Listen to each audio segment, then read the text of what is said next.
3 साल पहले न जाने मेरे दिमाग में क्या फितूर आया था कि मुझे बिजनेस टाइकून बनने का चस्का लग गया। मैंने अपनी आधी दौलत एक मामूली सी लड़की पर लुटा दी, वो लड़की जो फिल्म सिटी के सेट पर सबसे ज्यादा फ्री के खाने के डिब्बे खाली करती थी। उस लड़की को खाने के सिवा और कुछ नहीं आता था। 2 साल तक वो मेरा पैसा पानी की तरह बहाती रही और नतीजा ये हुआ कि उसने मुझे पूरी तरह कंगाल कर दिया। जिस दिन मैं अपना बोरिया बिस्तर समेट कर वहां से भाग रहा था, वो मजे से मीट चबा रही थी और मुझे देखकर बड़ी अजीब और डरावनी हंसी हंस रही थी। 3 साल बीत गए। आज वक्त ने ऐसी करवट ली है कि वो फिल्म इंडस्ट्री की सबसे बड़ी सुपरस्टार और अरबपति बन चुकी है और मैं आज भी रेड कारपेट पर ही हूँ, लेकिन एक चमकते सितारे की तरह नहीं, बल्कि वहां पड़े खाली प्लास्टिक के डब्बे और बोतलें उठाने वाले सफाई कर्मचारियों का इंचार्ज बनकर। मैंने सपने में भी नहीं सोचा था कि मेरी और लिन वान वान की मुलाकात दोबारा ऐसे मोड़ पर होगी। एक मामूली सी वेब सीरीज की आलीशान ओपनिंग पार्टी चल रही थी। बड़े बड़े डायरेक्टर्स और प्रोड्यूसर्स दरवाजे के पास ऐसे मंडरा रहे थे जैसे गुड़ पर मक्खियां भिनभिनाती हैं। सबकी सांसें रुकी हुई थीं, क्योंकि सामने खड़ी थी लिन वान वान, इंडस्ट्री की इकलौती ऑल राउंडर क्वीन और इस शो की सबसे बड़ी मालकिन। आज उसका रुतबा ऐसा है कि उसे अपना गॉड फादर बनाने वाले लोग फिल्म सिटी से लेकर पेरिस तक लंबी लाइन लगाकर खाड़ी डीडीए हैं। वो अपनी लग्जरी कार से नीचे उतरी, बदन पर करोड़ों की ड्रेस और चेहरे पर वही कातिलाना गुरूर। नीचे उतरते ही उसने बड्ढी बेरुखी से अपने पास खड्डी है एक 6 फीट लंबे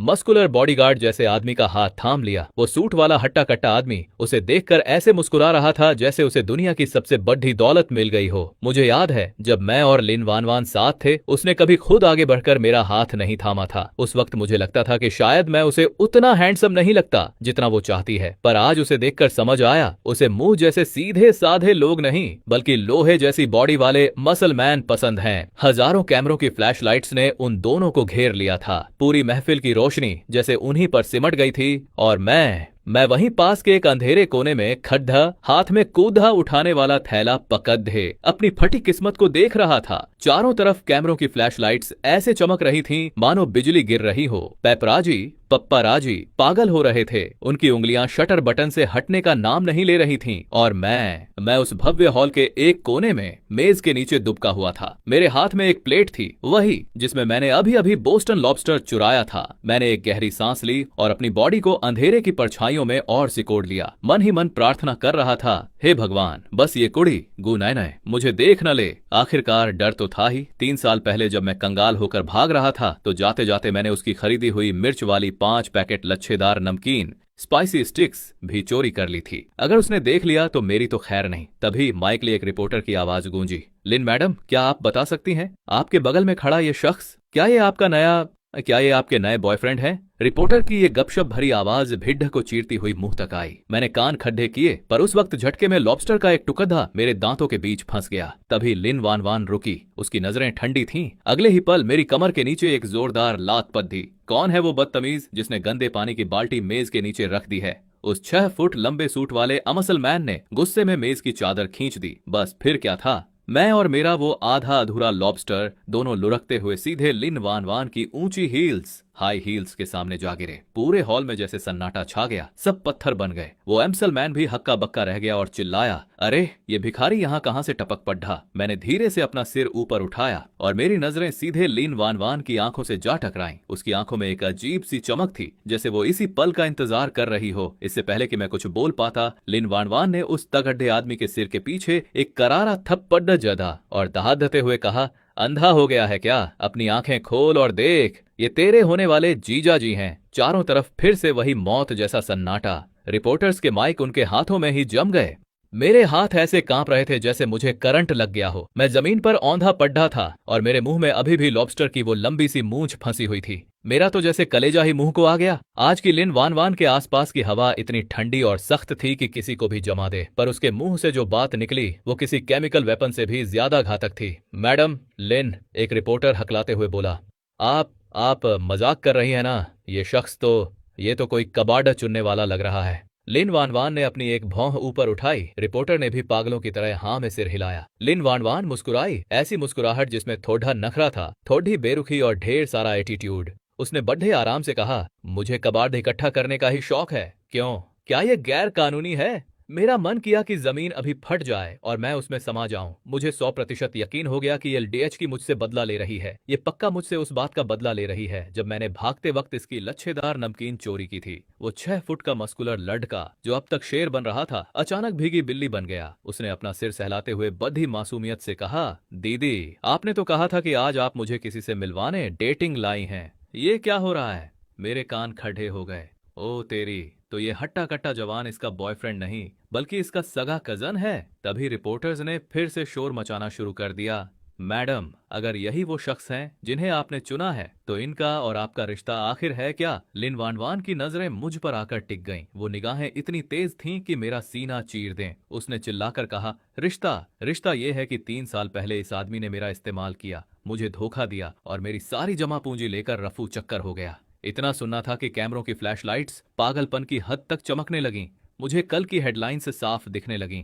धमाका, सुपरस्टार एक्ट्रेस को भिखारी जैसे दिखने वाले अंकल ने दिया धोखा, लूट ली दौलत और इज्जत। मैं बुरी तरह घबरा गया। मैं जल्दी से खड़ा हुआ और अपने मुंह पर लगी लॉबस्टर की चिकनाई को हाथ से पोंछते हुए चिल्लाया, गलतफहमी है, सब गलतफहमी है भाई। मैं तो बस एक मामूली सफाई कर्मचारी हूँ, यहाँ से गुजर रहा था। बिना पीछे मुद्दे मैं वहां से अपनी जान बचाकर भागा। मैं बस उस हॉल से दूर कहीं छिप जाना चाहता था। बैकस्टेज के रेस्ट रूम में मेरा दिल किसी पुराने ट्रैक्टर की तरह धड़क रहा था। मुझे समझ आ गया था कि अगर मैंने जल्दी पैसों का जुगाड़ नहीं किया तो ये लीन वान वान मुझे जिंदा चबा जाएगी। मैंने अपनी जेब से एक मुद्दा तुद्धा कागज निकाला। ये मेरा आखिरी पत्ता था, एक नया लड्ड का जिसे मैंने अभी अभी साइन किया था। वैसे तो वो बद्धा अजीब था। उसकी इकलौती खूबी ये थी कि वो अपने सीने पर भारी पत्थर रखवाकर तुदवा सकता था। मैंने देखा कि मशहूर डायरेक्टर झांग सोफे पर बैठकर सिगरेट पी रहे हैं। मैं दबे पांव उनके पास गया और बड़ी इज्जत से वो कागज उनकी तरफ बढ़ाया। झांग साहब, ये मेरा नया लड़का है, इसमें टैलेंट कूट कूट कर भरा है। सुना है आपकी फिल्म में एक विलेन का रोल खाली है, एक बार इसे देख लीजिए, क्या पता बात बन जाए। डायरेक्टर झांग ने तिरछी नजरों से मुझे देखा। उनके चेहरे पर नफरत साफ थी।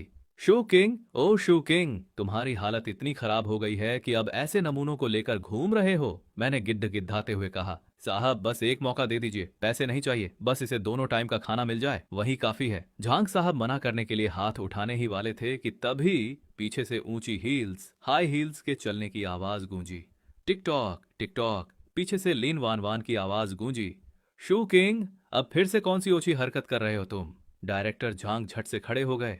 मैडम आप फिक्र मत कीजिए, मैं अभी इस भिखारी को यहाँ से धक्के मारकर बाहर निकालता हूँ। मैंने अपनी आंखें बंद कर ली। दिल टूट चुका था। मुझे लगा बस अब सब खत्म, खेल खत्म। तभी लिन वान वान मेरे पास आई। वो मेरे सामने खड़ी होकर मुझे ऐसे देख रही थी जैसे कोई रानी अपने गुलाम को देखती है। उसने झटके से मेरे हाथ से वो मुड़ा तुड़ा बायोडाटा छीना और उसके चिथड़े चिथड़े कर दिए। डायरेक्टर झांग खुशी से चहक उठे। वाह मैडम, क्या बात है, आपने बहुत सही किया इसे फाड़कर। लेकिन लिन वान वान ने एक ठंडी हंसी हंसी। उसने अपने बैग से एक एस ग्रेड सुपरस्टार वाला कॉन्ट्रैक्ट निकाला और सीधे मेरे चेहरे पर दे मारा। कैसा नया लड़का, क्या पागलपन है ये? शू किंग, तुम्हारा ये चेहरा उस पत्थर तोड़ने वाले से 1000 गुना ज्यादा कीमती है। इस कॉन्ट्रैक्ट पर साइन करो और इस फिल्म के लीड एक्टर यानी मेन हीरो तुम हो। मेरी और डायरेक्टर झांग की आंखें फटी की फटी रह गईं। झांग साहब हकलाने लगे, लेकिन मैडम, इस फिल्म का हीरो तो हम पहले ही एक मशहूर चॉकलेट बॉय स्टार को फाइनल कर चुके हैं। लिन वान वान ने बड़ी दबंगई से झांग की तरफ देखा और अपने अंदाज में कहा। लिन वान वान ने अपना काला चश्मा आंखों पर चढ़ाया और बड्ढी बेरुखी से कहा, उस चॉकलेट बॉय से कहो कि अपना बोरिया बिस्तर समेटे और यहाँ से दफा हो जाए। इस फिल्म के लिए मैं 5 करोड़ की एक्स्ट्रा फंडिंग दे रही हूँ। मेरे चेहरे पर गिरे उस कॉन्ट्रैक्ट से अभी भी ताजा स्याही की महक आ रही थी। मैंने कांपते हाथों से कागज उठाया और आखिरी पन्ने पर जुर्माने पेनल्टी वाली जगह देखी। वहां इतने सारे जीरो थे कि मेरा सिर चकरा गया। इकाई, दहाई, सैकड़ा, हजार, पूरे 100 करोड़। मेरा दम घुटने लगा। मैंने कॉन्ट्रैक्ट वापस मेज पर खिसकाया और अपने गंदे हाथों को मलते हुए कहा, मैडम मजाक छोड़िए, मुझे एक्टिंग का भी नहीं आता। पिछले 3 सालों में मैंने सिर्फ प्लास्टिक की बोतलें चुनी हैं और गटर साफ किए हैं। यहाँ तक कि अगर सड़एचक पर कोई दादी अम्मा मुझे टक्कर मार दे तो मैं उनसे बेहतर एक्टिंग नहीं कर पाऊंगा। अगर मैंने ये रोल किया तो आपकी साख मिट्टी में मिल जाएगी और मेरे पास तो हर्जाना देने के लिए जान के सिवा कुछ नहीं है। मेरी बात सुनकर लीन वान वान के चेहरे पर एक ठंडी मुस्कान आई। वो मुद्दी और अपने महंगे हेरमिस बैग से एक ऐसी चीज निकाली जिसे देखकर मैं सन्न रह गया। उसने बैग से कोई मेकअप का सामान नहीं बल्कि सब्जी मंडी में इस्तेमाल होने वाला वो बड्ढा सा बोलने वाला कैलकुलेटर निकाला। जैसे ही उसने बटन दबाया, कमरे में उस कैलकुलेटर की तीखी आवाज गूंजी, 0 0। कैलकुलेटर से एक रोबोटिक महिला की आवाज गूंजी। लिन वान वान की पतली उंगलियां बटन पर बिजली की रफ्तार से चलने लगीं। 3 साल पहले मिर्च वाली नमकीन लाट्याओ का एक पैकेट 5 रुपए का था। 5 पैकेट यानी कुल 25 रुपए। अब अगर इसे अंडरवर्ल्ड के ब्याज दर यानी 5% डेली कंपाउंड इंटरेस्ट के हिसाब से जोड़ें तो साल के 365 दिन के हिसाब से टी। उसने जोर से इक्वल टू हच और का बटन दबाया और कैलकुलेटर की स्क्रीन सीधे मेरी नाक के पास सटा दी। 3 साल में तुम्हारा कुल कर्जा होता है 30 करोड़, और इसमें अगर मेरी मानसिक परेशानी, बर्बाद हुई जवानी और कॉन्ट्रैक्ट तोड़ने का हर्जाना जोड़ दें तो राउंड फिगर में ये पूरे 100 करोड़ बैठते हैं। मेरी तो चीख निकल गई। मैंने अपनी फटी आंखों से उसे देखा और चिल्लाया, अरे तुम्हारी नमकीन क्या सोने की बनी थी? तुम क्या सीधा क्राइम सिंडिकेट से ट्रेनिंग लेकर आई हो? इतना ब्याज तो कोई डकैत भी नहीं लेता। ज्यादा बकवास मत करो। साइन करोगे या नहीं? लिन वान वान एक कदम और करीब आई और अपनी नुकीली हील्स का पूरा जोर मेरे जूते पर टिका दिया। अचानक धम, रेस्टरूम का दरवाजा किसी ने जोरदार लात मारकर खोल दिया। एक लड़का बड़ी अकड़ के साथ अंदर दाखिल हुआ। उसके बाल सिल्वर ग्रे कलर के थे और चेहरे पर आधा मुंह ढकने वाला बड़ा सा काला चश्मा। उसके पीछे 4 तगड़े बॉडीगार्ड्स थे जो कानों में वायरलेस माइक लगाए हुए थे। उन बॉडीगार्ड्स ने मुझे ऐसे धक्का दिया जैसे मैं कोई कचरा हूं। मैं 2 कदम पीछे गिरा और सीधे दीवार से जा टकराया। पर गिरते गिरते भी मेरी प्रोफेशनल आदत नहीं गई। मैंने दीवार के कोने में पड़े 2 खाली प्लास्टिक के डिब्बे देखे, उन्हें झट से पैर से दबाकर छपटा किया और चुपके से अपनी जेब में ठूंस लिया। वो लड़का कोई और नहीं, आज का हार्ट थ्रोब सुपरस्टार साई कुनकुन था। झांग साहब, ये सब क्या बकवास है? साई कुनकुन ने चाय की मेज पर जोर से हाथ मारा जिससे वहां रखे कप थरथराने लगे। उसने चिल्लाते हुए कहा, अभी अभी मेरे मैनेजर ने बताया कि आपने इस फिल्म का हीरो बदल दिया है। आखिर कौन है वो जिसने मेरी जगह ली है? उसने अपना चश्मा उतारा और पूरे कमरे में अपनी नजरें घुमाई। आखिर में उसकी नजर मुझ पर रुकी। साई कुनकुन की नजरें मेरी गंदी बाओजी सफाई कर्मचारी वाली वर्दी पर थमी और वो जोर से ठाका मारकर हंस पद्दा। उसने मेरी नाक के ठीक सामने उंगली तानकर कहा, बस ये एक कबाड़ा चुनने वाला बूढ़ा और सफेद पोश जिगोलो। लिन मैडम, अगर आपको अपना शौक ही पूरा करना था तो कम से कम कोई अच्छी नस्ल का लड़का चुनती। क्या इसके दांतों में इतनी जान है कि ये आपकी दी हुई मुफ्त की रोटी तो ध सके? मैंने अपने चेहरे की बढ़ी हुई दाढ़ी पर हाथ फेरा, माना कि इन 3 सालों की धूप और गर्दिश ने मुझे थोड़ा थका हुआ और पुराना बना दिया है, पर मेरी रॉयल शक्ल की बुनियाद अभी भी वही थी। समझ नहीं आता लोग मुझे पुराना चावल क्यों समझ लेते हैं। लिन वान वान की आंखें गुस्से से ठंडी पड्डी एच गईं। वो अभी कुछ बोलने ही वाली थी कि साई कुनकुन फिर से उछला। ठीक है, अगर आप कहती हैं कि ये एक्टर है तो अभी के अभी मुकाबला हो जाए। सीन है एक रईस बिजनेस टाइकून की बर्बादी का पल। अगर इस भिखारी ने मुझसे बेहतर एक्टिंग कर दी तो मैं एक शब्द कहे बिना यहाँ से चला जाऊंगा, लेकिन अगर ये हार गया तो इसे घुटनों के बल बैठकर मेरे जूते चाटने होंगे और इसी वक्त इस सेट से बाहर दफा होना पड़ेगा। डायरेक्टर झांग के माथे पर पसीने की बूंदें चमकने लगीं। उन्हें पता था कि असली टाइकून तो वही था जिसने इसे बर्बाद किया था। डायरेक्टर झांग के माथे पर ठंडे पसीने की बूंदें टपक रही थीं। वो कभी लिन वान वान को देखते तो कभी साई कुनकुन को, और डर के मारे सोफे के कोने में ऐसे दुबक गए जैसे वहां मौजूद ही न हो। ठीक है, मुकाबला मंजूर है। लिन वान वान 2 कदम पीछे हटी, सीने पर हाथ बांधे और अपनी सुलगती नजरों से मुझे देखने लगी। साई कुनकुन ने नफरत से एक आवाज निकाली और अपनी 5 लाख की डिजाइनर शर्ट के कॉलर ठीक किए। उसने कुछ सेकंड तक अपनी भावनाओं को जगाने का नाटक किया और फिर अचानक उसका चेहरा किसी फटे हुए कागज की तरह पिचक गया। उसने अपना सिर दोनों हाथों से पकड़ डेच लिया और पागलों की तरह चीखने लगा, आह मेरी कंपनी, मेरे पैसे, मैं बर्बाद हो गया, मेरे पास अब कुछ नहीं बचा। उसने लाख कोशिश की पर आंखों से आंसू की एक बूंद तक नहीं निकली। आखिर में वो अपना मुंह छिपाकर जमीन पर बैठ गया और अपने कंधों को ऐसे हिलाने लगा जैसे बहुत गहरा गम मना रहा हो। उसके पीछे खड़े बॉडीगार्ड्स तो ऐसे तालियां बजाने लगे जैसे कोई ऑस्कर जीत लिया हो। वो चिल्लाए, वाह कुन भाई, क्या फाड़ू एक्टिंग की है। मैं तो हक्का बक्का होकर देखता रह गया। भाई, ये बर्बाद रईस की एक्टिंग थी या 3 दिन से पेट साफ न होने की। तड़हप साई कुनकुन अपनी पैंट से धूल झाड़ते हुए बड़े घमंड के साथ खड़ा हुआ। अब तेरी बारी है, ओ बूढ़े सफेद पोश, दिखा अपना दम। मैं वहीं खड़ा रहा, सन्न अचानक मेरी आंखों के सामने पिछले 3 सालों की वो कड़वी यादें किसी फिल्म की तरह घूमने लगीं। बर्बादी का वो पहला दिन जब मैं एक पुल के नीचे बैठा हुआ वो सड़ा हुआ और ठंडा मानतो सूखी रोटी चबा रहा था। वो दूसरा दिन जब मैं स्प्राइट की एक बड़ी प्लास्टिक की बोतल उठाने के चक्कर में 3 आवारा कुत्तों के हत्थे चढ़ गया था। उन कुत्तों ने मुझे 2 गलियों तक दौड़ाया और मेरी पैंट का पिछला हिस्सा तक फाड़ दिया था। मुझे याद आया वो सर्दियां जब गटर साफ करते वक्त मेरे हाथ ठंड से नीले पड़ गए थे और उनमें जख्म हो गए थे। तब मेरी जेब में इतने पैसे भी नहीं थे कि मैं एक भुना हुआ शकरकंद खरीद सकूं। जैसे ही ये सब याद आया मेरा सीना भारी हो गया, मेरी आंखों में जलन हुई और आंसू की एक मोटी बूंद सीधा फर्श पर जा गिरी। मैं धीरे धीरे नीचे बैठा। मेरे शरीर की हरकतें किसी थके हुए बूढ़े जैसी थीं। मेरी नजरें मेज के नीचे जा टिकी जहां किसी का फेंका हुआ एक छोटा सा कचरा पड़ा था। मेरी नजर मेज के नीचे पड़े उस आधे जले हुए सिगरेट के टुकड़े पर थी। मैंने अपना वो हाथ आगे बढ़ाया जिस पर मेहनत और कशमकश के निशान कैलसेस साफ दिख रहे थे।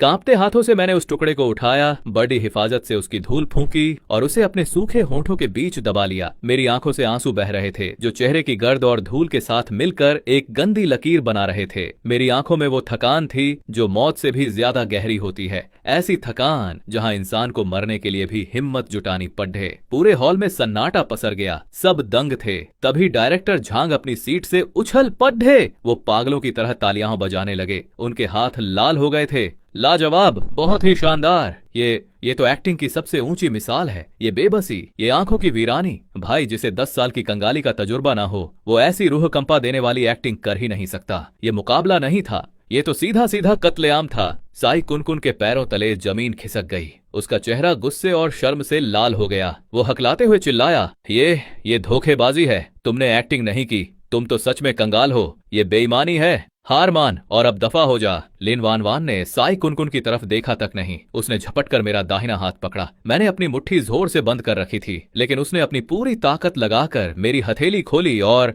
धप, मेरा हाथ सीधा उस एस ग्रेड कॉन्ट्रैक्ट के साइन वाली जगह पर पड़ गया। कॉन्ट्रैक्ट अब पक्का हो चुका था। लिन वान वान ने उस कागज को हवा में लहराया और उसके चेहरे पर एक शातिर मुस्कान आ गई। कजिन, काम शुरू करो। वो 6 फुट लंबा मसल मैन कजिन न जाने कहां से बिजली की तरह बीच में आया और उसने मुझे गर्दन से ऐसे दबोचा जैसे कोई बिल्ली अपने बच्चे को पकड़ती है।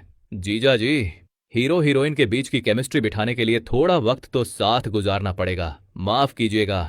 उसने मुझे किसी बोरी की तरह अपने कंधे पर लाद लिया और लंबे लंबे कदम भरते हुए बाहर की तरफ चल दिया। अरे छोड़ो मुझे वापस जाना है। मुझे कबाड़ इकट्ठा करना है। आज रद्दी के भाव बढ़ गए हैं। मैं उसके कंधे पर टंगा हुआ पागलों की तरह छटपटा रहा था, लेकिन वो मुझे किसी सूखी लकड़ी की तरह लाद कर ले जा रहा था। जैसे ही हम रेस्ट रूम से बाहर निकले, चारों तरफ से बाहर निकलते ही रिपोर्टर्स और पापराजी किसी भूखी शार्क की तरह हमारी तरफ लपके। कैमरों की फ्लैशलाइट्स इतनी तेज थीं कि मेरी आंखें फटने लगीं। मैडम लेन, क्या ये वाकई आपके मंगेतर हैं? आप दोनों शादी कब कर रहे हैं? सवाल हवा में गोलियों की तरह चल रहे थे, पर वो पहलवान कजन मुझे घेरे में लेकर भीड़ को चीरता हुआ बाहर निकल गया। उसने मुझे एक आलीशान काले रंग की रोल्स रॉयस के पिछले हिस्से में ऐसे पटका जैसे कोई सामान रखा हो। धप, दरवाजा बंद हुआ और बाहर का सारा शोर एक पल में गायब हो गया। गाड़ी तेज रफ्तार से शहर की सबसे महंगी बिल्डिंग टांग चेन 1 के अंडरग्राउंड पार्किंग की तरफ बढ़ गई। गाड़ी के अंदर रोशनी मध्यम थी। मेरे ठीक सामने लिन वान वान बैठी थी। उसने अपनी उंगली से एक बटन दबाया और हमारे और ड्राइवर के बीच एक मोटी आवाज रोकने वाली दीवार, साउंड प्रूफ पार्टीशन खड़ड़ी हो गई। सन्नाटा इतना गहरा था कि मुझे अपनी धड़कन सुनाई दे रही थी।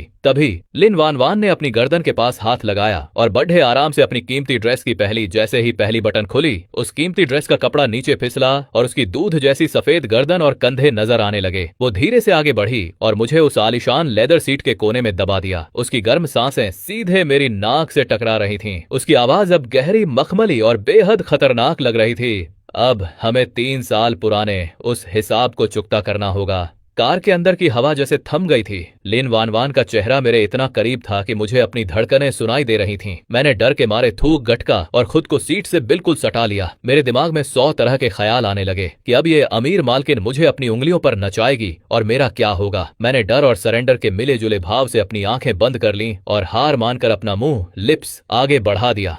छटाक, तभी मेरे माथे पर एक जोरदार चपत पड़ी। मैंने झटके से आंखें खोली। लिन वान वान वापस अपनी सीट पर जा चुकी थी और बड़े आराम से अपनी ड्रेस ठीक कर रही थी। उसने नफरत भरी नजरों से मुझे देखा और कहा, वो मुझे ऐसे देख रही थी जैसे मैं कोई नॉन रिसाइकिल यानी दोबारा इस्तेमाल न होने वाला कचरा हूं। जैसे ही गाड़ी रुकी, उसके मुंह से बस 2 शब्द निकले, नीचे उतरो। दरवाजा खुला और मैं लड़खड़ाते हुए बाहर निकला। मैं उसके पीछे पीछे उस शहर की सबसे आलीशान और महंगी टांग चेन वन की पेंट हाउस हवेली में दाखिल हुआ। जैसे ही मैंने अंदर कदम रखा, कोई गुलाबी रंग की चीज सीधा मेरे मुंह पर आकर लगी। फट! मैंने उसे अपने चेहरे से हटाया और देखा तो वो पेप्पा पिग के कार्टून वाली एक पिंक एप्रन थी। किचन में जाओ, लिन वान वान ने अपनी हील्स उतारकर फेंकी और नंगे पैर मखमली कालीन पर चलती हुई सोफे पर किसी थके हुए मुसाफिर की तरह पसर गई। 2 बड़े कटोरे भरकर एग फ्राइड राइस बनाओ, वो भी ढेर सारे तीखे मसाले के साथ। मेरे तो तोते उड्डे गए। इतनी ड्रामेबाजी, इतना बड़ा कॉन्ट्रैक्ट और करोड़ों का कर्ज, ये सब क्या सिर्फ मुझे अपना पर्सनल बावर्ची बनाने के लिए था? अभी तक गए नहीं। अगर चावल में एक भी हरी मिर्च कम हुई तो तुम्हें काटकर कुत्तों को खिला दूंगी। उसने आंखें बंद किए हुए ही चिढ़ते हुए हाथ हिलाया। मैं बिना एक पल गंवाए किचन की तरफ भागा। मैंने फुर्ती से वो पेप्पा पिग वाली एप्रन पहनी, अंडे फोड़े, सॉसेज काटे और मेरी उंगलियां बिजली की तरह चलने लगीं। मेरा हाथ ऐसा चला कि जैसे कोई जादूगर जादू दिखा रहा हो। इन 3 सालों में पैसे बचाने के चक्कर में मैंने खाना बनाना इतनी अच्छी तरह सीख लिया था कि बड़े बड़े शेफ भी फेल हो जाएं। लेकिन जैसे ही मैंने किचन की अलमारी खोली, मेरे होश उड़ गए। वहां दुनिया के सबसे महंगे मसाले, ब्लैक ट्रफल और कैवियार, मछली के अंडे भरे पड़े थे, लेकिन जिसकी मुझे जरूरत थी वो देसी तीखी चटनी कहीं नहीं थी। मैं उसे ढूंढने के लिए उस आलीशान हवेली में इधर उधर भटकने लगा। तभी गलियारे के आखिर में मुझे एक महोगनी की लकड़ी का दरवाजा दिखाई दिया, जो थोड़ा सा खुला था। अंदर से हल्की सी रोशनी आ रही थी। शायद स्टोर रूम होगा। मैंने बुदबुदाते हुए दरवाजा धकेला और दीवार पर लगे स्विच को जोर से दबाया। चटाक! रोशनी होते ही जो मैंने देखा, उसे देखकर मेरा खून जम गया। वो कोई स्टोर रूम नहीं था, वो एक सीक्रेट रूम था जिसकी दीवारों पर हजारों तस्वीरें चिपकी हुई थीं, और वो सारी तस्वीरें मेरी थीं। पुल के नीचे बैठकर वो ठंडी रोटी चबाते हुए मेरा साइड पोज, आवारा कुत्तों से बोतल छीनने के चक्कर में गली में पागलों की तरह भागती हुई मेरी वो शर्मनाक फोटो, यहां तक कि गटर साफ करते वक्त मेरी फटी हुई पुरानी जूतियों वाली तस्वीर भी वहां मौजूद थी। दीवार पर लगी उन तस्वीरों के नीचे गुलाबी रंग की छोटी छोटी पर्चियां, नोट्स चिपकी थीं। उन पर लिखा था, बड़ा आया बेवकूफ, आज इसने सिर्फ 1 रोटी खाई। कुत्तों ने काट लिया, अच्छा हुआ। इतनी धीरे जो भागता है। ओह, इसकी अंडरवियर में छेद है, कितना गंदा लग रहा है, छी। मैं डर के मारे 2 कदम पीछे हटा और मेरा पैर पास ही रखे एक कार्डबोर्ड के डिब्बे से जा टकराया। डिब्बा पलटा और उसमें से दर्जनों खाली नमकीन, लाठियाओ के पैकेट बाहर गिर पड़े। ये वही ब्रांड था जिसे मैं 3 साल पहले चोरी करके भागा था। ये सारे पैकेट उसने अब तक संभाल कर रखे थे। मेरा गला सूख गया। ये औरत, ये कोई सुपरस्टार नहीं, ये तो एक नंबर की पागल और स्टॉकर है। इन 3 सालों में इसने मुझे एक पल के लिए भी अकेला नहीं छोड़ा। ये अंधेरे में छिपकर मेरी हर हरकत पर नजर रख रही थी। एक चटनी की बोतल ढूंढने में इतना वक्त लगता है क्या? पीछे से एक ठंडी और जानी पहचानी आवाज आई। मैं बिजली की रफ्तार से पलटा। लिन वान वान दरवाजे के सहारे टिकी खड़ी थी और अपने हाथ में चटनी की एक सील बंद बोतल उछाल रही थी। उसकी गहरी और रहस्यमयी नजरें उन तस्वीरों पर जमी हुई थीं। मैंने घबराहट में बस इतना ही कहा, किचन में गैस चालू है। मैंने उसके हाथ से चटनी की बोतल झपटी और अपनी जान बचाकर किचन की तरफ भागा। 10 मिनट बाद मेज पर गर्मा गर्म और खुशबूदार एग फ्राइड राइस की 2 प्लेटें सजी हुई थीं। लिन वान वान ने कुर्सी खींची और बिना किसी दिखावे या तमीज के पागलों की तरह बड्ढे बड्ढे चम्मच मुंह में ठूंसने लगी। वो इतनी तेज खा रही थी कि उसके गाल किसी भूखे हैमस्टर की तरह फूल गए थे, लेकिन खाते खाते अचानक उसकी रफ्तार कम हो गई। टप! आंसू की एक साफ बूंद उस सुनहरे चावल की प्लेट पर गिरी, फिर दूसरी और फिर तीसरी। उसने अपना सिर नीचे झुका लिया था। उसके कंधे बुरी तरह कांप रहे थे और जब उसने आंखें ऊपर की तो वो खून की तरह लाल थीं। उसे इस हाल में देखकर मेरा कलेजा जैसे मुंह को आ गया। जैसे ही उसने सिसकना शुरू किया, 3 साल पहले उसे कंगाली में अकेला छोड़कर भागने का वो सारा गुनाह और पछतावा मेरे सीने में उमड़ पड़ा। मैंने कांपते हाथों से 2 टिश्यू पेपर निकाले और बड़ी हिफाजत से उसकी तरफ बढ़ाए। मैंने धीरे से कहा, आराम से खाओ, गले में फंस जाएगा। क्या मिर्च ज्यादा हो गई है? मेरी बात अभी पूरी भी नहीं हुई थी कि लिन वान वान ने बिजली की रफ्तार से अपना सिर उठाया और झपटकर मेरी सफाई कर्मचारी वाली वर्दी का कॉलर पकड़ लिया। उसने पूरी ताकत से मुझे अपनी तरफ खींचा और सीधे मेरे होठों पर काट लिया। एक पल के लिए मुझे लगा जैसे जान निकल गई हो। तेज दर्द हुआ और खून का वो नमकीन स्वाद हम दोनों के बीच फैल गया। उसने मुझे इतनी बेरहमी से काटा था जैसे वो इन 3 सालों का सारा गुस्सा, सारी नफरत और सारा अकेलापन एक ही बार में निकाल देना चाहती हो। मैं दर्द से कराह उठा, लेकिन मेरी हिम्मत नहीं हुई कि मैं उसे पीछे धकेलूं। उसने मुझे छोड़ा और अपने होठों पर लगे खून को पोंछते हुए नफरत भरी नजरों से मुझे देखा। शू किंग, तुम इसी के लायक हो। वो गुस्से में अपनी कुर्सी से उठी, मुड़ी और तेजी से अपने बेडरूम के अंदर चली गई। दरवाजा इतनी जोर से बंद हुआ कि पूरा घर हिल गया। धड़ाम। दरवाजा बंद होने की गूंज अभी भी कानों में थी। मैंने अपने बहते हुए खून को पोंछा और मेज पर रखी उस खाली प्लेट को देखा। उसने एक दाना तक नहीं छोड़ा था। मैंने एक लंबी ठंडी सांस ली और वहीं सोफे पर ढेर हो गया। अगली सुबह मैं सोफे पर गहरी नींद में था कि तभी धद दरवाजा पीटने की आवाज से मेरी नींद उड़ गई। वो पहलवान कजन और उसके साथ एक सुनहरे चश्मे वाला आदमी मैनेजर कमरे में ऐसे घुसे जैसे पुलिस रेड पड्ढी हो। दीदी, अनर्थ हो गया, आसमान टूट पड़ा है, कजन चिल्लाया। फिर उसने अपना फोन सीधा मेरी नाक पर सटा दिया। ओए सफेद पोश, तू तो रातों रात स्टार बन गया। मैंने नींद भरी आंखों से स्क्रीन को देखा और मेरा नशा हिरण हो गया। सोशल मीडिया वीबो का सर्वर पूरी तरह क्रैश हो चुका था। हर तरफ बस लाल रंग के ब्रेकिंग न्यूज वाले निशान थे। बड़ा खुलासा, सुपरस्टार लिन वान वान के घर रुकी सफाई कर्मचारी की रात। क्या लिन वान वान पर किसी ने काला जादू कर दिया है? सुपरस्टार साई कुनकुन के फैंस ने इस भिखारी को जान से मारने की धमकी दी। फोटो इतनी साफ थी कि मेरा चेहरा और वो फटी हुई वर्दी साफ दिख रही थी। वो फोटो तब की थी जब कजन मुझे बोरी की तरह कंधे पर लाद कर रोल्स रॉयस में डाल रहा था। इंटरनेट पर आग लग चुकी थी। कमेंट सेक्शन में जैसे जंग छिड़ा गई थी। साई कुनकुन के फैंस पागल कुत्तों की तरह मुझे ढूंढ रहे थे। वो धमकियां दे रहे थे कि मुझे जिंदा पकड़ धाकर बोरी में भरेंगे और सीधे हुआंगपू नदी में फेंक देंगे। बेडरूम का दरवाजा खुला और लिन वान वान बाहर आई। उसका मैनेजर चिल्लाया, मैडम, पूरी दुनिया जवाब मांग रही है। हमें अभी इसी वक्त एक ऑफिशियल स्टेटमेंट जारी करना होगा। हम कह देंगे कि ये आदमी घर का नल ठीक करने वाला प्लम्बर है। और कैसा प्लम्बर? लिन वान वान ने ठंडी हंसी के साथ उसे टोक दिया। उसने अपना फोन निकाला और बड़े इत्मीनान से कहा, पीआर टीम को फोन करो और कह दो कि अब सफाई देने की जरूरत नहीं है। मैं सीधे अपने सोशल मीडिया पर अपनी लव लाइफ का ऐलान करने वाली हूँ। मैनेजर के तो पैर कांपने लगे। लगा जैसे अभी बेहोश होकर गिर पड़ेगा। मैडम, आप बर्बाद हो जाएंगी। मेरा तो जैसे कलेजा ही फट गया। मैंने एक लंबी छलांग लगाई और झपट्टा मारकर उसका फोन छीन लिया। क्या तुम पागल हो गई हो? मैं उस पर चिल्लाया। तुम इस वक्त इंडस्ट्री की क्वीन हो। तुम्हारा करियर तुम्हारे फैंस के दम पर चलता है। अगर तुमने आज ये बेवकूफी की तो सब कुछ खत्म हो जाएगा। अपनी लव लाइफ पब्लिक करना खुदकुशी के बराबर है। ये पूरी इंडस्ट्री और स्पॉन्सर्स तुम्हें जिंदा निगल जाएंगे। मैंने उसे चेतावनी दी। तो निगलने दो, मुझे कोई परवाह नहीं। उसने अपना सिर ऊंचा किया और बिना डरे मेरी आंखों में आंखें डालकर खड्डी हो गई। मैंने अपने दांत पीसे। मेरे अंदर पिछले 3 साल से सोया हुआ वो बिजनेस टाइकून और पीआर मास्टर वाला डीएनए अचानक जाग उठा। जब मुसीबत बद्दी हो तो दुनिया के पीछे मत भागो, बल्कि दुनिया को अपने पीछे लगाओ। मैं पलटा और मैंने उस पहलवान कजन का फोन छीन लिया। झटपट एक नया अकाउंट बनाया और उसका नाम रखा क्लीनिंग अंकल का पलटवार, the generators strike back. Stand लेकर आओ, लाइट्स लगाओ और तुम सीधे खड्डे हो जाओ। मैंने कजन को एक जोरदार लात मारी और बिजली की कड़क जैसी आवाज में उसे डांटा। वो मेरे इस अचानक बदले हुए रुतब्बे ऑरा को देखकर सहम गया और चुपचाप काम पर लग गया। मैंने फोन को मेज पर सेट किया। कैमरा चालू होते ही नफरत भरे कमेंट्स की बार आ गई। ओए भिखारी, फिल्म इंडस्ट्री से बाहर निकल। बूढ़े आदमी, हमारी वान वान का पीछा छोड़ दे। मैंने एक कुर्सी खींची और बड़े इत्मीनान से उस पर बैठ गया। मैंने अपनी सफाई कर्मचारी वाली वर्दी के ऊपर के बटन खोले और जानबूझकर अपनी गर्दन पर पड्ढा वो निशान कैमरे के सामने कर दिया।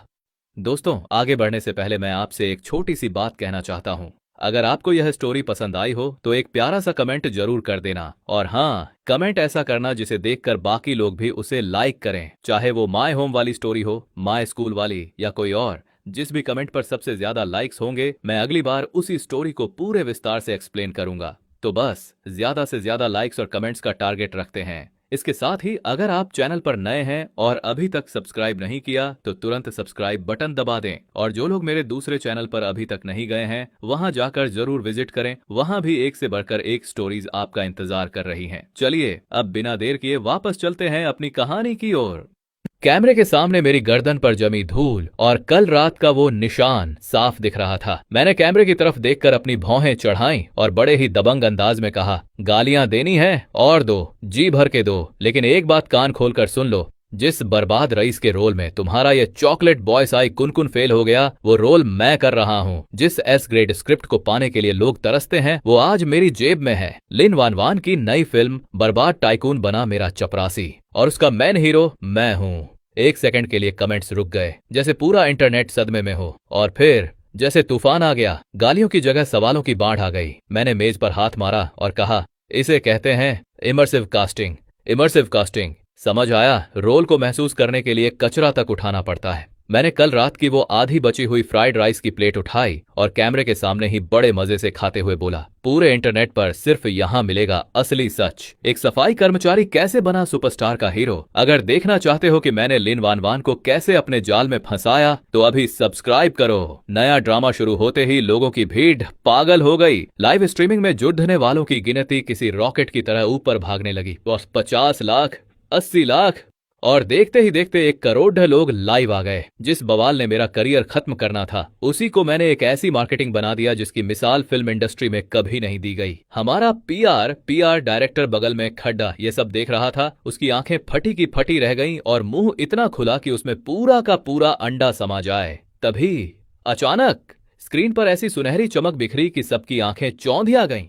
डिंग डिंग डिंग डिंग, एक साथ 100 कार्निवल सेलिब्रेशन गिफ्ट्स, फिर 500 और देखते ही देखते 10 लाख रुपए के डिजिटल गिफ्ट्स की ऐसी बौछार हुई कि लाइव स्ट्रीम का सर्वर ही बैठने लगा। ये भेजने वाला आयरन बुल कौन था? ये वही मेरा अजीबोगरीब छोटा भाई था जिसे मैंने कल साइन किया था, वही जो अपने सीने पर पत्थर तुड़वाता था। तभी स्क्रीन पर एक साथ रंगों वाली चमकती हुई सुपर कमेंट की पट्टी सुपर चैट आए। तभी स्क्रीन के ठीक बीचों बीच एक बेहद वीआईपी चमकता हुआ कमेंट धीरे धीरे तैरने लगा। उस पर लिखा था, छोटे मालिक बड़े साहब कह रहे हैं कि अगर आप घर वापस आ जाएं तो इस फिल्म का सारा खर्चा वो खुद उठा लेंगे। अभी उन 500 गिफ्ट्स की चमक खत्म भी नहीं हुई थी कि अचानक बोझ बर्दाश्त न कर पाने की वजह से पूरा का पूरा लाइव स्ट्रीम ब्लैकआउट हो गया। स्क्रीन काली पड़ गई, मैं तो पत्थर बन गया।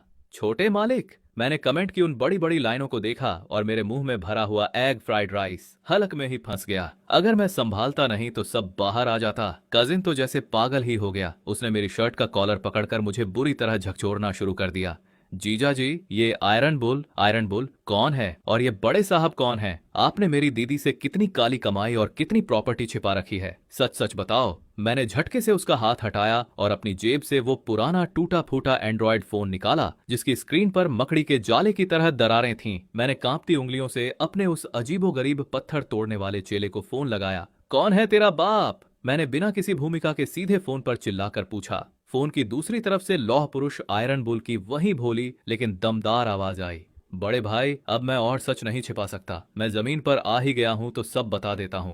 मेरे पिता वानहाई सिनेमा के मालिक वांग डाना है। मेरा सिर चकरा गया। उसने आगे कहा, मैं तो बस जिंदगी का अनुभव लेने और अपने सीने पर पत्थर तोड़ने की कला को मशहूर करने फिल्म इंडस्ट्री में आया था, पर पिताजी ने अभी अभी कहा है अगर आप मुझे अपने साथ रखेंगे तो इस फिल्म की मार्केटिंग और रिलीज का सारा खर्च वो उठा लेंगे। वानहाई सिनेमा पूरे देश के 40% सिनेमा घरों पर राज करने वाला सबसे बड़ा नाम। मैंने फोन काटा, तभी लाइव स्ट्रीम फिर से चालू हुई, लेकिन इस बार माहौल बदल चुका था। वो गालियां, वो भिखारी और सफेद पोश वाले कमेंट्स गायब थे। अब पूरी स्क्रीन पर बस एक ही शब्द तैर रहा था, किंग। रातों रात मेरा सफाई कर्मचारी वाला नकाब उतर गया और उसकी जगह मुझ पर रहस्यमयी राजकुमार का ठप्पा लग गया। लोग अब मुझे जीजा जी और असली टाइकून बुला रहे थे। 3 दिन बाद नई फिल्म बर्बाद टाइकून बना मेरा चपरासी का मुहूर्त शॉट शुरू हुआ। हैंगडियन स्टूडियो में फिल्म का मुहूर्त शॉट खत्म हुआ और शूटिंग आधिकारिक तौर पर शुरू हो गई। मैं वही पुरानी डीली ढाली बनियान पहने एक छोटी सी तिपाई पर बैठा था और अभी अभी छपकर आए स्क्रिप्ट के पन्ने पलट रहा था। जैसे जैसे मैं पढ़ता गया मेरी रीढ़ की हड्डी में एक ठंडी लहर दौड़ गई। स्क्रिप्ट के हिसाब से हीरो एक बर्बाद रईस है जिसे कबाड़ बीने का शौक है और उसकी सबसे बड़ी खूबी यह है कि वह शूटिंग सेट पर बचे हुए खाने के पैकेट खाकर गुजारा करता है। और हीरोइन वह एक अमीर खानदान की बिगड़ी हुई शहजादी है जिसे हीरो को पालने का शौक है और उसकी सबसे बड़ी ताकत लोगों पर पैसा फेंकना है। मैंने अपना सिर पकड़ लिया। लानत है, ये तो 3 साल पहले की हमारी असल जिंदगी की हूबहू नकल है। हद तो तब हो गई जब मैंने एक सीन पढ़ा जिसमें लिखा था कि हीरो पैसे बचाने के लिए अपनी अंडरवियर को 3 दिन तक उलट पलट कर पहनता है। ये गुप्त राज इस लेखक को कैसे पता चला? लिन वान वान। मैंने गुस्से में स्क्रिप्ट को एक कागज के पाइप की तरह मोदा और दूर बीच कलर की आरामदायक कुर्सी रिक्लाइनर पर बैठकर मेकअप करवा रही उस मैडम की तरफ चिल्लाया। मैंने उस औरत की तरफ देखकर चिल्लाया, ये घटिया स्क्रिप्ट किसने लिखी है? ये तो सरासर बेशर्मी है। लिन वान वान अपने 10 सेंटीमीटर के हाई हील्स मटकाते हुए मेरे पास आई। उसने झटके से मेरे हाथ से स्क्रिप्ट छीनी और उसे उलटा करके मेरे सिर पर एक धप जमाया। मैंने लिखी है, कोई दिक्कत है? उसने अपना चश्मा उतारा और ऊपर से नीचे तक मुझे ऐसे देखा जैसे मैं उसका गुलाम हूँ। अगर कोई शिकायत है तो उसे अपने अंदर ही दबा कर रखो। कॉन्ट्रैक्ट साइन हो चुका है और उसकी पेनल्टी पेनल्टी 100 करोड़ है। अगर इतने पैसे नहीं हैं तो चुपचाप वही करो जो मैं कहूँ। शूटिंग के पहले हफ्ते ही मुझे समझ आ गया कि काम के बहाने बदला प्रोफेशनल रिवेंज किसे कहते हैं। Scene number 12 indoor shoot. Script में साफ साफ लिखा था हीरो और हीरोइन एक दूसरे की आंखों में डूबकर देखेंगे और फिर कैमरा एंगल चीट शॉट की मदद से गले लगेंगे। डायरेक्टर झांग ने मॉनिटर के पीछे से चिल्लाकर कहा, एक्शन। मैंने अभी अपना रोमांटिक चेहरा बनाया ही था कि लिन वान वान किसी भूखी शेरनी की तरह मुझ पर टूट पड़ी। कोई कैमरा एंगल नहीं, कोई धोखा नहीं, उसने सीधा रियल किस कर दिया। उसने अपने दोनों हाथों से मेरा चेहरा इतनी जोर से पकड़ा कि मैं हिल भी नहीं सका। उसने मेरा चेहरा दबोच लिया और उसके होंठ मेरे होंठों पर किसी पत्थर की तरह भारी महसूस हुए। उसने पुरानी खुन्नस निकालने के लिए मेरे निचले होंठ पर इतनी जोर से काटा कि मेरे मुंह में उसकी पर्पल लिपस्टिक का मीठा स्वाद और खून की नमकीन महक एक साथ घुल गई। कट। डायरेक्टर झांग मॉनिटर के पीछे ऐसे हंस रहे थे जैसे उनकी लॉटरी लग गई हो। लाजवाब। क्या इंटेंसिटी है। शू किंग, वो जो तुम्हारे चेहरे पर मजबूरी और थोड़ा सा मजा लेने वाला एक्सप्रेशन आया है ना भाई, उसने तो आग लगा दी। चलो एक और टेक लेते हैं इसी का। टेक की ऐसी की तैसी। मैंने अपने सूजे हुए होठों को सहलाते हुए लिन वान वान को घूर कर देखा। क्या तुम सच में कुतिया हो जो हर बात पर काट लेती हो। लिन वान वान ने अपनी जीभ से अपने होठों को चाटा। उसकी आंखों में एक अजीब सी चमक थी, लेकिन आवाज बर्फ जैसी ठंडी। यह स्क्रिप्ट की डिमांड है शू सर। क्या आप अपने काम के प्रति ईमानदार नहीं हैं? चलिए एक बार फिर शुरू करते हैं। अगले पूरे 15 दिनों तक उसने मेरा जीना हराम कर दिया। कभी किसिंग सीन, कभी वॉल डोंग, दीवार से सटाना, तो कभी सोफा डोंग। इन 3 सालों में धूप और धूल खाकर जो मैंने थोड़ी बहुत जान बचाई थी, वो ये औरत शूटिंग के बहाने निचोड़ रही थी। 15 दिनों की उस जबरदस्ती वाली रोमांस की शूटिंग ने मेरे चेहरे की खाल तक उधेड़ दी थी। अब फिल्म की शूटिंग आधी पूरी हो चुकी थी और आज सबसे बड़ा सीन शूट होना था, कबाड़ खाना ब्लास्ट और एस्केप सीन। सीन के मुताबिक लिन वान वान को धमाके के ठीक बाद जलती हुई फैक्ट्री से बाहर भागना था और मैं बाहर उसका इंतजार करूंगा। शूटिंग शुरू होने से पहले ही मेरी दाईं आंख बुरी तरह फड़क रही थी जैसे कोई अनहोनी होने वाली हो। सभी विभाग तैयार। 3, 2, 1 ब्लास्ट। धड़ाधड़ बूम। आग की लपटें आसमान छूने लगीं और गर्म हवा के झोंकों ने धूल और मलबे को हवा में उड़ा दिया। लिन वान वान पहले से तय रास्ते पर तेजी से बाहर की तरफ भाग रही थी। तभी अचानक मेरे सिर के ऊपर से एक कान फाड़ देने वाली धातु के टूटने की आवाज आई। मैंने ऊपर देखा और मेरा खून जम गया। दूसरी मंजिल के खंभे से लोहे की एक भारी भरकम और विशाल चादर, स्टील प्लेट, उखड़ चुकी थी और वो सीधे लिन वान वान के सिर की तरफ गिर रही थी। हट जाओ वहां से, भागो। मेरी चीख जैसे मेरा गला फाड़ कर निकली। दिमाग ने सोचने में 1 सेकंड भी नहीं लगाया। मेरे पैर बिजली की रफ्तार से जमीन से उखड़े और मैं किसी बंदूक की गोली की तरह उसकी तरफ लपका। मैंने अपनी पूरी ताकत झोंक दी और उस लोहे की भारी प्लेट के गिरने से महज 1 सेकंड पहले लिन वान वान को दबोच लिया। हम दोनों जमीन पर गिरे और मैंने उसे अपने शरीर के नीचे ऐसे ढक लिया जैसे कोई ढाल हो। धद धा धद खनक। एक भयानक आवाज हुई और सब कुछ सुन्न हो गया। शू किंग नहीं। मेरे कान में लिन वान वान की वो चीख गूंजी जिसमें उसकी रूह कांप रही थी। मैं मुस्कुराकर उसे बताना चाहता था कि देख, तेरा ये कबाड़ी इतनी आसानी से नहीं मरने वाला, लेकिन मेरी पलकें लोहे के दरवाजे की तरह भारी हो गईं। मेरा शरीर साथ छोड़ गया और मैं अंधेरे की गहराइयों में डूब गया। बेहोशी की हालत में बाहर की आवाजें किसी बहते हुए पानी के नीचे से आती हुई महसूस हो रही थीं। डॉक्टर, जल्दी एम्बुलेंस बुलाओ, दूर हटो, कोई उसे हाथ नहीं लगाएगा। ये लिन वान वान की आवाज थी। मैंने उसे पहले कभी इतना रोते हुए और इतना हिंसक नहीं सुना था। उसकी आवाज में साफ साफ मौत का पैगाम था। तभी आर्यन, कजिन की हाँफती हुई आवाज आई जैसे वो मीलों दौड़कर आया हो। दीदी, सब पता चल गया है। ये सब उस कमीने विक्रम चाय कुनकुन की चाल थी। उसी ने फैक्ट्री के लोगों को पैसे खिलाए थे। और तभी अचानक एक सन्नाटा छा गया। उसने अपना सिर ऊपर उठाया और उसकी आंखों में मौत का खौफ नाचने लगा। उसने अपना सिर उठाया। उसकी वो आंखें जिनमें हमेशा गुरूर और तंज भरा रहता था, आज किसी खरगोश की तरह लाल थीं। उसने न तो मुझे मारा, न ही मेरा मजाक उड़ाया। वो बस मेरी आंखों में आंखें डालकर देखता रहा और अचानक उसके आंसू मेरी हथेली पर गिरे। वो इतने गर्म थे कि मुझे अपनी खाल जलती हुई महसूस हुई। शू किंग! उसकी आवाज फटी हुई थी और गले में एक दर्दनाक सिसकी दबी हुई थी। मैंने 3 साल पहले का तुम्हारा सारा bank record, bank statement check किया है।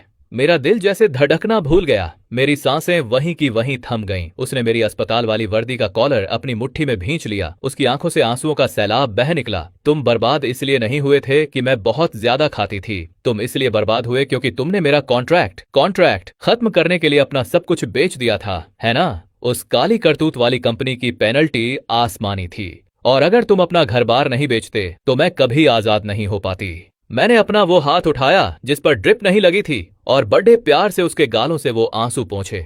पगली, अगर मैं अपना सब कुछ दांव पर नहीं लगाता तो तुम्हें उस नर्क से बाहर कैसे निकालता? मैंने उसके आंसू पोंछते हुए मजाक में कहा।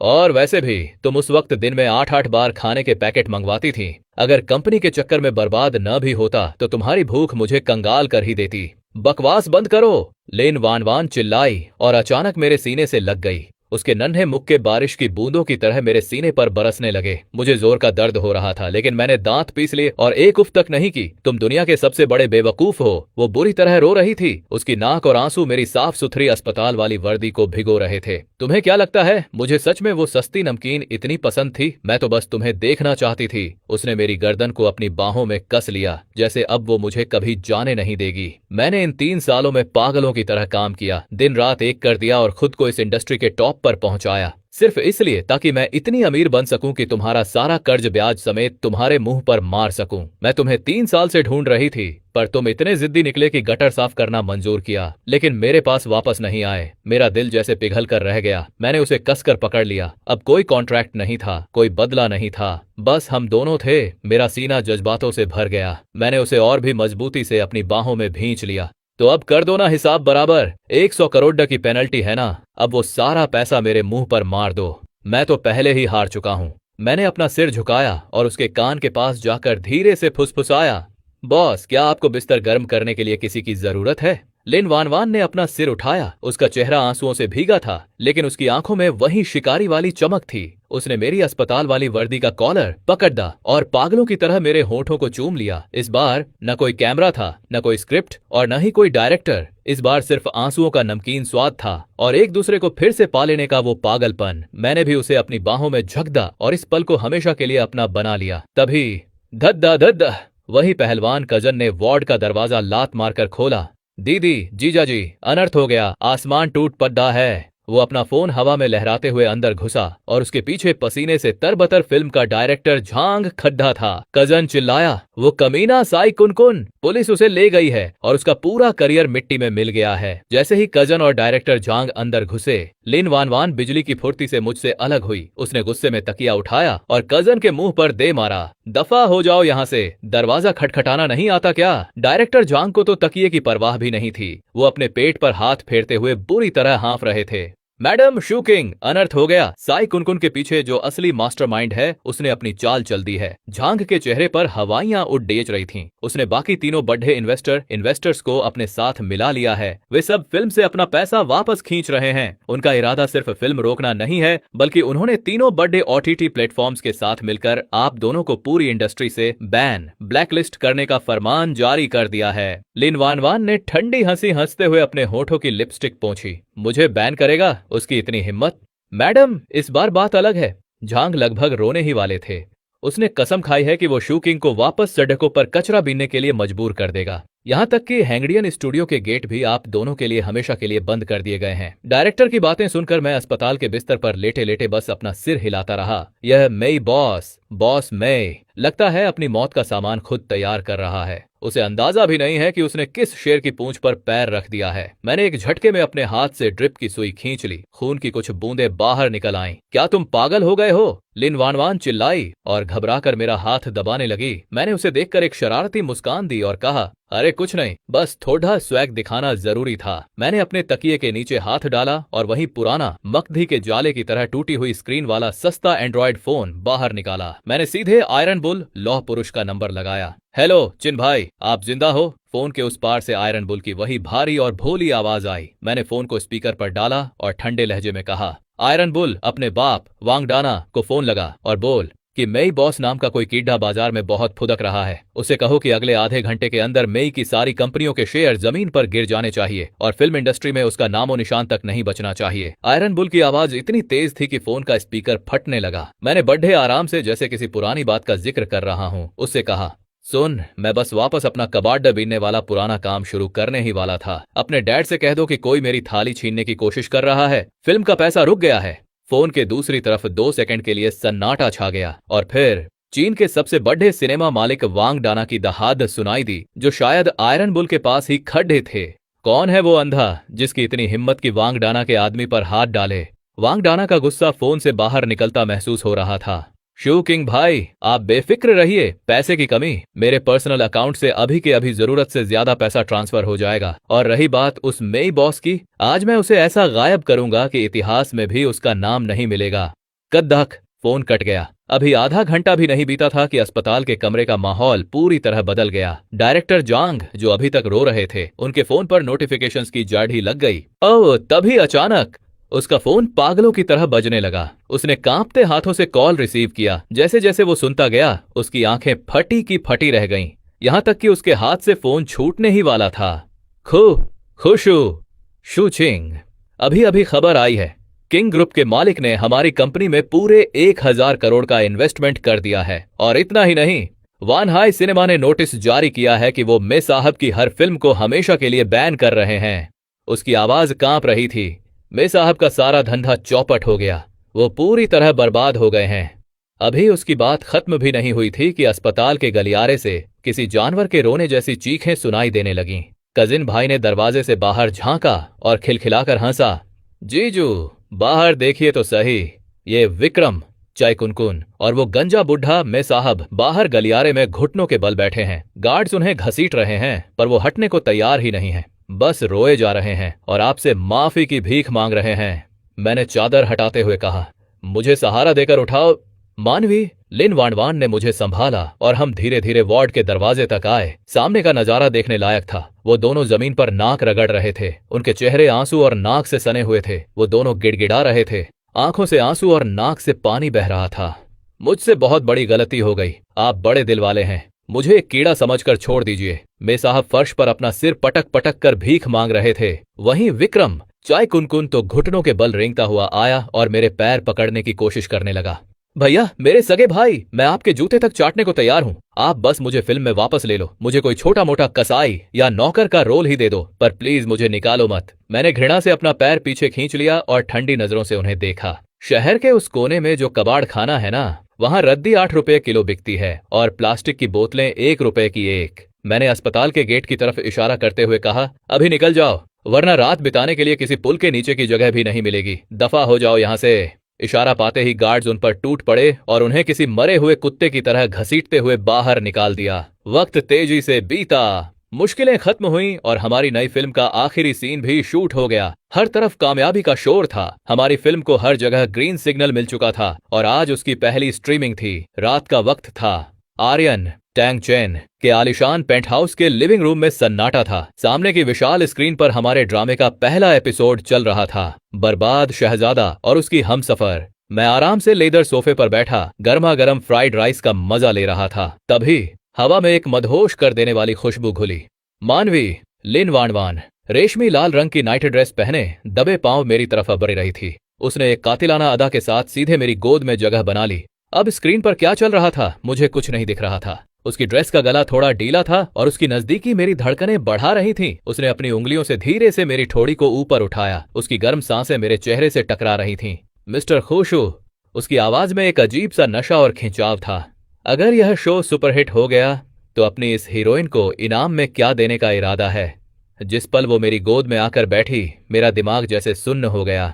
मेरा पहला रिएक्शन कोई रोमांटिक नहीं था, बल्कि मैं बुरी तरह सकपका गया। मैंने खंखारते हुए चावल का कटोरा साइड की मेज पर रखा और ऐसे बैठ गया जैसे किसी ऑफिस की मीटिंग में कोई बहुत सीरियस बॉस बैठा हो। मैंने उसका चेहरा धीरे से घुमाया और कहा, इनाम की बात बाद में, पहले मुझे स्क्रीन देखने दो। देखो, इस सीन में मैंने कितनी जान लगा दी है, जैसे ओटीटी प्लेटफॉर्म वालों ने मेरा कर्जा माफ कर दिया हो। उसने अपनी आंखें सिकोड़ी और शरारत से मुस्कुराते हुए बोली, कर्जा तो तुम पर वैसे भी बहुत है। याद है ना वो 5 पैकेट चटपटे कुरकुरे जो तुमने अभी तक मुझे नहीं खिलाए? वो तो इतिहास बन चुका है। मैंने अपना गला साफ किया और थोड़ा अकड़ कर बोला, देखो, अब मैं इस फिल्म का हीरो हूं, थोड़ी तो इज्जत, डिसेंसी रखो। इज्जत? उसने नीचे झुककर मेरे कपड़ों की तरफ देखा। मैंने वो पुरानी टी शर्ट पहन रखी थी जिस पर फिल्म सिटी सफाई कर्मचारी का लोगो बना था। वो हंसते हुए बोली, मिस्टर खुशू, आपकी इज्जत क्या अभी लॉन्ड्री में धुलने गई है? ये क्या पहन रखा है? मैंने भी हार नहीं मानी और डीठ बनकर बोला, ये मेरा कैरेक्टर है। एक बर्बाद हो चुका रईस ज्यादा ऐसा ही दिखता है, जैसे अभी अभी गटर से निकल कर आया हो। तभी उसने अपनी उंगली से मेरे सीने पर एक हल्का सा प्रहार किया और, अच्छा, तो फिर वापस गटर में ही चले जाओ, इनाम कैंसिल। उसने जैसे ही उठने की कोशिश की, मैंने तुरंत हार मान ली। अपनी बाहें उसकी कमर के चारों तरफ कसी और उसे मजबूती से पकड़ लिया। अरे अरे, कैंसिल मत करो भाई, मैं अपना इनाम खुद हासिल करना जानता हूं। उसने अपनी भौहें सिकोड़ी और पूछा, अच्छा कैसे? मैंने स्क्रीन की तरफ इशारा किया। पहले डेटा देखते हैं, रोमांस में भी थोड़ा उतार चढ़ाव होना चाहिए। वो एक हल्की सी आवाज निकालकर मेरी गोद से फिसली और बगल में बैठ गई, लेकिन अपना पैर जानबूझकर मेरे पैर पर रख दिया, जैसे जमीन पर अपना कब्जा जमा रही हो। तभी स्क्रीन पर पहले एपिसोड का आखिरी सीन आया। जैसे ही मेरा वो वाला सीन शुरू हुआ जहां मैं पुल के नीचे बैठकर ठंडी सूखी रोटी चबा रहा हूं, कमेंट्स की बाढ़ आ गई। स्क्रीन पर कमेंट्स ऐसे भाग रहे थे जैसे टिड्डियों का दल हो। भाई, इस बंदे की एक्टिंग देखकर मेरा पेट दुखने लगा। मेरी मम्मी पूछ रही हैं कि मैं मैगी खाते खाते रो क्यों रहा हूं। ये रईस सजौदे की बर्बादी कोई एक्टिंग नहीं लग रही। इसकी आंखों में वो डर दिख रहा है जैसे मकान मालिक ने 3 महीने से किराया न मिलने पर घर से निकाल दिया हो। कमेंट्स देखकर मेरी आंखें फड़कने लगीं। मानवी ने मेरी तरफ देखा और उसकी आवाज एकदम ठंडी थी। क्यों, धक धक हो रही है? दिल में चोर बैठा है क्या? मैंने भी पलट कर कहा, मैं क्यों डरूं, और चोर कैसा? अरे, मैं तो बस अपनी एक्टिंग में जान फूंक रहा था। जितना असली लगेगा, लोग उतने ही चाव से प्राइम मेंबरशिप लेंगे। मैंने ढीठ बनकर जवाब दिया। उसने रिमोट उठाया, वीडियो पॉज किया और स्क्रीन पर मेरे उस धूल से सने चेहरे की तरफ इशारा किया। खुशू, अगर उस वक्त तुम मेरे पास आ जाते तो मैं तुम्हें अपनी लाइफ की परमानेंट मेंबरशिप दे देती। मैंने अपना सिर खुजलाया और बात को हल्का करने के लिए कहा, अरे, उस वक्त तो मुझे अपना पासवर्ड शेयर करने में भी डर लगता था। मुझे लगा कहीं तुम नेट के जरिए मुझे ढूंढती हुई मेरे घर ही न पहुंच जाओ। वो पहले तो खिलखिलाकर हंसी, फिर अचानक सीरियस होकर बोली, तो अब डर नहीं लगता? मैंने उसका हाथ थाम लिया। मेरी हथेलियां उसकी गर्मी से तप रही थीं। मैंने कहा, अब डर कर भी क्या फायदा? तुमने तो पहले ही मुझसे कॉन्ट्रैक्ट साइन करा के मुझे अपना कैदी बना लिया है। वो बस मुस्कुराकर रह गई। तभी उसके फोन की घंटियां पागलों की तरह बजने लगीं। मैंने झांक कर देखा तो डायरेक्टर साहब के मैसेजेस की लाइन लगी थी, एक साथ 20 वॉयस नोट्स। ऐसा लग रहा था जैसे डायरेक्टर साहब का किसी ने कर्जा खा लिया हो। मानवी ने स्पीकर ऑन किया और डायरेक्टर साहब की आवाज गूंज उठी। तभी डायरेक्टर साहब की आवाज स्पीकर से किसी बम की तरह फट गया। धमाका हो गया भाई। प्लेटफॉर्म के सर्वर से धुआं निकलने लगा है। खुशू, जल्दी ट्विटर देखो, तुम्हारा वो सिगरेट का टुकड़ा उठाकर फूंकने वाला सीन रातों रात वायरल हो गया है। उसके मीम्स बन रहे हैं भाई। पूरी दुनिया तुम्हें नेशनल क्रश सुपरस्टार अंकल बुला रही है। मेरी तो जान ही हलक में अटक गई। मैंने बुदबुदाते हुए कहा, अरे यार, सुपरस्टार कहो तो ठीक है, पर ये अंकल लगाना क्या जरूरी था? सुनने में ऐसा लग रहा है जैसे सब्जी मंडी में कोई नई दुकान खुली हो। डायरेक्टर साहब रुकने का नाम नहीं ले रहे थे। ब्रांड्स की लाइन लगी है, रियलिटी शोज वाले पीछे पड़े हैं। अवार्ड फंक्शन से कॉल आया है, इस साल का सबसे बड़ा अवार्ड तुम्हें ही मिल रहा है। अपनी पीठ सीधी करो और रेड कारपेट पर जलवे बिखेरने के लिए तैयार हो जाओ। मैंने अनजाने में ही अपनी पीठ सहलाई जहां पुरानी चोट थी। मानवी ने मुझे तिरछी नजरों से देखा और चिढ़ाते हुए बोली, अब ये मासूम चेहरा बनाना बंद करो। तुम्हारा वो जख्म कब का भर चुका है। हॉस्पिटल वालों ने तो तुम्हें अपनी लिस्ट में सबसे बड़ा नौटंकीबाज मरीज घोषित कर दिया है। मैं एकदम से भटक गया। अरे ऐसे कैसे? दर्द तो अब भी होता है। अरे ये मेरी काम के प्रति लगन है। मैं तो बस ये चाहता था कि तुम्हारा दिल मेरे लिए थोड़ा पसीजे। मैंने ढीठ बनकर कहा। उसने कोई जवाब नहीं दिया, बस अपना फोन मेरी गोद में फेंक दिया और बोली, लो खुद ही जवाब दे दो डायरेक्टर साहब को। बस ये मत कहना कि तुम वापस कबाड़ चुनने जा रहे हो। मैंने वॉइस नोट का बटन दबाया और अपनी आवाज को इतना गंभीर कर लिया जैसे किसी बड़ी कंपनी के बोर्ड मेंबर्स को रिपोर्ट दे रहा हूं। डायरेक्टर साहब, मैसेज मिल गया है। मैं रेड कारपेट पर जरूर आऊंगा, लेकिन मेरी एक शर्त है। डायरेक्टर साहब का तुरंत रिप्लाई आया, अरे खुश हो, तुम चांद मांगो तो मैं वो भी आसमान से तोड़ लाऊं। बोलो क्या शर्त है? मैंने एक बार मानवी लिन वानवान की तरफ देखा और थूक गटकते हुए बोला, रेड कारपेट पर मैं मानवी का हाथ थाम कर चलना चाहता हूं, और ऐसे कि दुनिया को लगे कि हम एक दूसरे के बिना एक कदम भी नहीं चल सकते। हॉल में एक सन्नाटा छा गया। मानवी की आंखें अब किसी धारदार खंजर की तरह मुझे देख रही थीं। खुशू, ये तुम क्या खिचड़ी पका रहे हो? उसने दबी आवाज में पूछा। मैंने हिम्मत जुटाई और कहा, अरे मैं तो बस दुनिया को ये दिखाना चाहता हूँ कि हम इस ऊंचाई पर साथ पहुंचे हैं, ताकि किसी को ये न लगे कि मैं सड़क से उठकर बस तुम्हारी किस्मत के भरोसे यहाँ आ गया हूँ, ताकि लोगों को यह न लगे कि मैं प्लास्टिक की बोतलें चुनते चुनते तुम्हें भी वहीं से उठा लाया हूँ। उसने 3 सेकंड तक मुझे घूरा और फिर अचानक मेरा कान जोर से मरोड़ दिया। ठीक है, लेकिन याद रखना, अगर वहां तुम्हारे हाथ कांपे या तुमने कोई गड़बड़ की तो मैं तुम्हें हाथ में पकड़कर किसी माइक की तरह हवा में लहराते हुए चलूंगी। मैं दर्द के मारे बिलबिला उठा, लेकिन फिर भी दांत दिखाते हुए मुस्कुराया।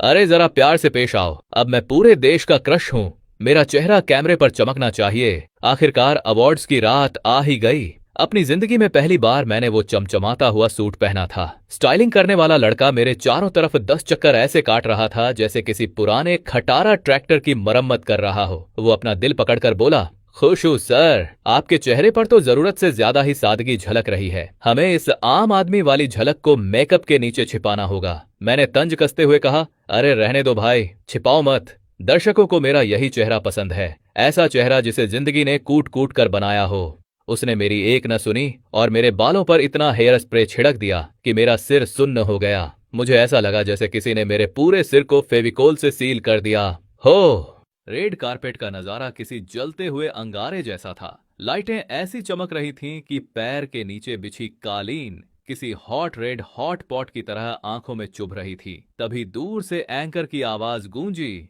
और अब हमारे बीच आ रहे हैं सुपरहिट ड्रामा के सितारे मानवी और खुशू। जैसे ही मैंने अपना पहला कदम बाहर रखा, कैमरों की फ्लैशलाइट ऐसी कड़कड़ाने लगी जैसे दिवाली पर पटाखों की लड़ी फूट रही हो। मानवी ने अपनी ड्रेस संभाली और ऐसी क्वीन वाली एंट्री ली कि पूरा रेड कारपेट उसके घर का लिविंग रूम लगने लगा। मैंने एक लंबी सांस ली और हिम्मत जुटाकर अपनी बांह उसकी तरफ बढ़ाई। उसने बस एक नजर मुझे देखा और हाथ नहीं पकड़ा। मेरा तो दिल ही बैठ गया। मुझे लगा, लो भाई, पूरी दुनिया के सामने बेइज्जती हो गई। पर अगले ही पल उसने बिजली की तेजी से मेरा हाथ पकड़ा और इतनी जोर से खींचा कि मैं लड़खड़ाते लड़खड़ाते बचा। उसने दांत पीसते हुए फुसफुसाकर कहा, सीधे चलो, ऐसे मत चलो जैसे मैं तुम्हें जबरदस्ती घुमाने ले आई हूँ। मैंने भी हार नहीं मानी। अरे तुम हाथ मत खींचो, मैं बॉस की तरह चल रहा हूँ। उसने मुझे याद दिलाया, तुम बर्बाद बॉस हो, भूलना मत। मेरी बोलती बंद हो गई। मैंने अपना सीना फुलाया, होंठ भींचे और ऐसे चलने लगा जैसे मैंने पूरी दुनिया का कर्ज चुका दिया हो और अब मुझे किसी का कोई डर नहीं है। तभी एक रिपोर्टर ने माइक आगे किया, खुशू सर, इस रातों रात मिली कामयाबी के बाद आप सबसे ज्यादा किसे शुक्रिया कहना चाहेंगे? मैंने बिना सोचे समझे कह दिया, मैं उस कबाड़ खाने के मालिक का शुक्रिया अदा करना चाहता हूँ। अगर वो न होता तो मुझ में ये रिएक्शन देने की फुर्ती कभी नहीं आती। मेरी बात सुनते ही वहां मौजूद लोग हंस हंस कर पागल हो गए। तभी एक और रिपोर्टर मानवी लिन वान वान की तरफ झपटा, मैम, इस साल तो आपने सारे अवार्ड्स अपने नाम कर लिए हैं, क्या आपकी इस जीत का राज आपकी मेहनत है? मानवी ने बड़े ही कूल अंदाज में जवाब दिया, मुझसे मत पूछो, बस इतना जान लो कि मैं बहुत ज्यादा खाती हूँ, इसलिए मुझे जीतना ही पड़ता है। मैं अपनी हंसी रोक ही रहा था कि उसने चुपके से सैंडल की नोक से मेरे पैर पर जोर से दबाया। हंसना बंद करो, वो दांत पीसते हुए फुसफुसाकर बोली, कैमरे हमारी तरफ हैं। मैंने तुरंत अपना चेहरा सीधा किया और वो अपनी सबसे महंगी वाली शक्ल बना ली, वही लुक जिसमें मैं गरीब तो हूँ पर किसी के आगे झुकने वाला नहीं। अवार्ड सेरेमनी शुरू हुई और जैसा डायरेक्टर साहब ने कहा था बिल्कुल वैसा ही हुआ। मानवी एक के बाद एक अवार्ड्स जीतती जा रही थी। फिर वो पल आया जब स्टेज पर बेस्ट डेब्यू एक्टर के नाम का ऐलान हुआ। जब मैं स्टेज पर वो ट्रॉफी पकड़कर खड़ा था तो मेरी हथेलियां पसीने से भीगी हुई थीं। नीचे बैठी मानवी लिन वान वान अपनी ठोड़ी ऊपर उठाए मुझे ऐसे देख रही थी जैसे कह रही हो, यकीन नहीं होता कि मैंने सड़क से आज क्या उठा लिया है। पूरा हॉल ठाकों से गूंज उठा। मैंने बात संभालते हुए एक लाइन और जोड़ दी, और शुक्रिया उस खास इंसान का भी जिसने मुझे कचरे के डिब्बे में फेंकने के बजाय संभाल कर रखा। नीचे बैठी मानवी ने अपनी भौहें सिकोड़ी जैसे कह रही हो, ज्यादा उड़ो मत वरना अभी जमीन पर ले आऊंगी।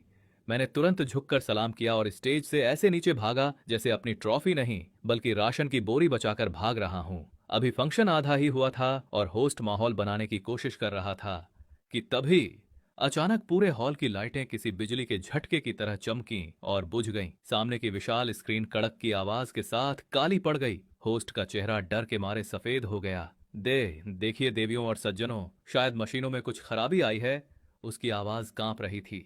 नीचे भगदड़ मच गई। कर्मचारी इधर उधर पागलों की तरह दौड़ने लगे। हर तरफ बस एक ही शोर था, ये क्या हो रहा है? आखिर हुआ क्या? मेरी आंखें फिर से फड़कने लगीं। मैंने धीरे से मानवी के कान में कहा, यार फिर से कोई नया तमाशा तो नहीं होने वाला? मैं नहीं चाहता कि कल फिर से न्यूज में खबर आए, सुपरस्टार अंकल अवार्ड शो में हुए बेहोश। इस बार मानवी ने कुछ नहीं कहा। उसने बस मेरी कलाई को इतनी जोर से जकड़ लिया कि मुझे अपनी हड्डियां चटकती हुई महसूस हुईं। तभी अचानक वो बड़ी स्क्रीन फिर से जल उठी, पर वहां फिल्म का कोई ट्रेलर नहीं था। वहां जो दिखा उसने मुझे पत्थर बना दिया। स्क्रीन पर एक एक करके बैंक ट्रांजैक्शन के स्क्रीनशॉट्स आने लगे। पिछले 3 सालों की मेरी पाई पाई का हिसाब, 2 रुपए, 10 रुपए, 50 रुपए, और सबसे बड़ा खर्च था हॉस्पिटल की एक पर्ची की फीस। पूरा हॉल सन्न रह गया। मानवी ने मेरी तरफ देखा भी नहीं, बस उसने बड़े ही शांत हाथों से मेरी ढीली पड़ी टाई को ठीक किया। उसके हाथ जरा भी नहीं कांप रहे थे। होस्ट के हाथ से माइक छूटते छूटते बचा। उसकी आवाज लड़खड़ा रही थी। खुशू सर, क्या आप इस वीडियो के बारे में कुछ कहना चाहेंगे? यह सब क्या है? जब मैं खड़ा हुआ तो मेरे पैर जवाब दे रहे थे। हजारों कैमरे और लाइटें मेरी तरफ मुड़ गईं। मेरे दिमाग में हजारों बहाने आए, पर एक सच ने उन सबको बाहर निकाल फेंका। अब दिखावा करने का कोई फायदा नहीं था। मैं कांपते कदमों से स्टेज के बीचों बीच पहुंचा। लाइटें इतनी तेज थीं कि मेरी आंखें जल रही थीं। स्टाफ ने मुझे माइक थमाया। मेरी हथेलियों में इतना पसीना था कि लग रहा था माइक हाथ से फिसल जाएगा। मैंने अपनी पूरी ताकत से माइक को जकड़ लिया और ऊपर की तरफ देखा। मैंने नजरें घुमाकर मानवी की तरफ देखा। वो भी मेरी ही तरफ देख रही थी। उसकी आंखों में आंसू तैर रहे थे, लेकिन उसके चेहरे पर अब भी वही एक्सप्रेशन था। अगर आज तुम पीछे हटे तो मैं तुम्हें जान से मार दूंगी। मैंने एक लंबी और गहरी सांस ली और सबके सामने अपने एक घुटने पर बैठ गया। पूरे हॉल में सन्नाटा छा गया, जैसे सबकी सांसें रुक गई हों। मैंने अपनी जेब से एक छोटा सा बॉक्स निकाला और उसे खोला। उसके अंदर कोई मामूली अंगूठी नहीं थी, बल्कि एक कस्टमाइज्ड पिंक डायमंड की रिंग थी, जिसे कुरकुरे के एक टुकड़े जैसा शेप दिया गया था। वो अंगूठी इतनी अनोखी थी जैसे पूरी लग्जरी दुनिया को चुनौती दे रही हो। मैंने माइक को अपने होठों के करीब लाया। ताज्जुब की बात थी कि इस बार मेरी आवाज जरा भी नहीं कांपी। मानवी मैम, मैंने अपना सिर उठाया। मेरा गला भर आया था। वो 5 पैकेट कुरकुरे का उधार मैंने आज चुका दिया है। स्टेडियम में मौजूद लोग पागलों की तरह चीखने लगे। मैंने अपने दांत भींचे और वो बात कही जो मेरे दिल में दफन थी। अब मैं अपनी बाकी की पूरी जिंदगी तुम्हारे खाने का हर बिल भरना चाहता हूं। क्या तुम मुझे एक मौका दोगी? पूरा हॉल एक सेकंड के लिए बिल्कुल खामोश हो गया और फिर अगले ही पल मानवी सीधा स्टेज की तरफ भागी। वो हाई हील्स पहनकर ऐसे दौड़ रही थी जैसे आज पूरी दुनिया को खरीद लेगी। उसकी ड्रेस का घेरा इतना बड़ा था कि बेचारा होस्ट गिरते गिरते बचा। उसने स्टेज पर आते ही मुझे अपनी मुट्ठी में दबोच लिया और उसने मेरी टाई पकड़ी और मुझे जमीन से झटके के साथ ऊपर खींच लिया। मैं बस इतना ही कह पाया, अरे जरा धीरे, मेरे घुटने में दर्द हो रहा है। पर मेरी बात पूरी होने से पहले ही उसने अपने होंठ मेरे होंठों पर रख दिए। पूरा हॉल जैसे फट पड़ा। कैमरों की फ्लैशलाइट ने उस स्टेज को दिन की तरह रोशन कर दिया। लाइव स्ट्रीमिंग के कमेंट्स इतनी तेजी से भाग रहे थे कि पढ़ना नामुमकिन था। बेचारा होस्ट माइक पकड़े पत्थर बन गया था। उसके मुंह से आवाज नहीं निकल रही थी, बस ओ भाई जैसा चेहरा बनाकर रह गया। जब मानवी ने मुझे छोड़ा तो उसकी आंखों से आंसू थम नहीं रहे थे। उसने सिसकते हुए गुस्से में कहा, खुशू, मेरा इनाम कहाँ है? मैंने हाँफते हुए उसका हाथ थाम लिया और वो कुरकुरे वाली पिंक डायमंड रिंग उसकी उंगली में पहना दी। इनाम यही है, मैंने धीमी और भारी आवाज में कहा। आज के बाद तुम जो भी खाना चाहोगी मैं खुद बनाऊंगा। तुम जिस पर भी गुस्सा करोगी उसे मारने के लिए पत्थर मैं ला कर दूंगा। तुम दुनिया की सबसे बड़ी स्टार बनी रहना और मैं हमेशा तुम्हारे बगल में वो इंसान बना रहूंगा जिसे तुम उंगली पकड़कर साथ चलाती हो। उसने मेरा गाल सहलाया और फुसफुसाकर बोली, चुप रहो और बस मुझे प्यार करो। मैंने एक आखिरी बार कोशिश की कि थोड़ा संभल जाऊं। अरे सब देख रहे हैं, थोड़ा तो अपनी इमेज का ख्याल रखो। पर जैसे ही उसने अपनी आंखों से मुझ पर दबाव डाला, मैं तुरंत समझ गया कि बॉस का हुक्म क्या है। मैंने बहस करना छोड़ दिया और वही किया जो वो चाहती थी। स्टेज के नीचे से लोगों के चिल्लाने की आवाजें आ रही थीं। भाई, ये जोड़ी तो आग लगा रही है। मैं तो पागल हो गया इन्हें देखकर। सच कहूं तो पागल तो मैं भी हो गया था। उस पल मुझे बस एक ही एहसास हो रहा था, उसकी उंगलियां मेरी हथेलियों में इतनी गर्म थीं जैसे तप रही हों। ऐसा लग रहा था जैसे आज मैंने अपना वो सारा खोया हुआ आत्मविश्वास, वो सारा डर जो 3 साल पहले मुझे भागने पर मजबूर कर गया था, आज वो सब कुछ मैंने ब्याज समेत वापस पा लिया है।